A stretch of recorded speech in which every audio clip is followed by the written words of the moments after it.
To change the Outlook view to its default settings, first ensure you have access to the Outlook platform, which can be accessed via the web by typing its URL into your browser. Once on the home page, you'll see your inbox, drafts, and folders, including junk email and drafts, all organized on the left side of the screen.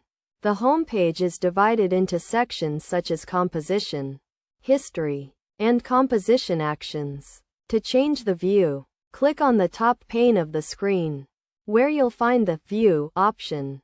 Selecting View will take you to the View settings, where you can choose from various options, including General Mail, Calendar, and People. Under the General settings, you'll find options like Appearance, Notifications, Categories, and more. To revert to the default mode, select Appearance and choose the default theme, which includes Light Mode, Dark Mode, and the System setting. Simply clicking on the System setting will restore the Outlook view to its default look.